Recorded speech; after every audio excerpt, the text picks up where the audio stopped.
ดังเงยน้อยที่อยู่กลางทะเลต้องพบกับความอ้างว้างเดียวดายอยู่ท่ามกลางมีแต่ความมืดมนก็กลัวว่าตัวจะเดินหลงทางแต่อย่าลืมว่า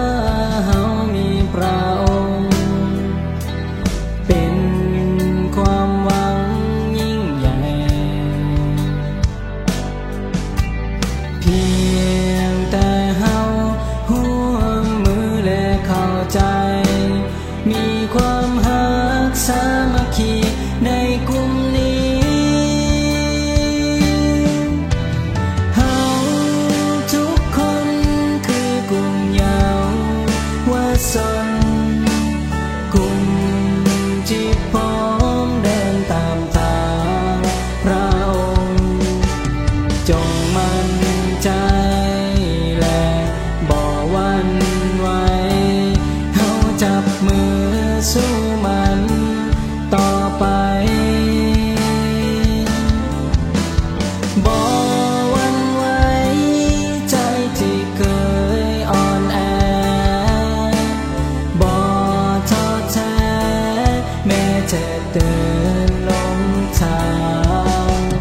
เพียงเฮานั้นเป็นหนึ่งเดียวกันมีความฝันอันยิ่งใหญ่ในกลุ่มนี้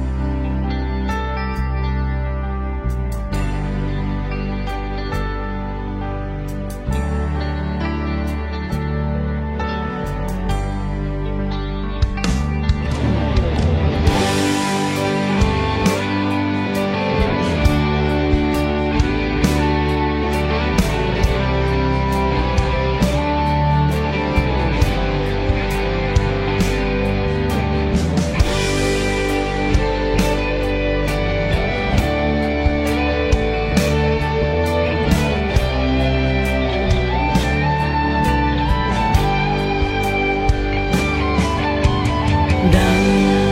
เรือน้อยที่อยู่กลางทะเลต้องพบกับความอ้างว้างเดียวดายอยู่ท่ามกลางมีแต่ความมืดมนก็กลัวว่าตัวจะเดินหลงทางแต่อย่าลืมว่าเฮามีพระองค์เป็นความหวังยิ่งใหญ่เพียงแต่เฮาร่วมมือและเข้าใจมีความหักสามัคคีในกลุ่มนี้เฮาทุกคนคือกลุ่มเยา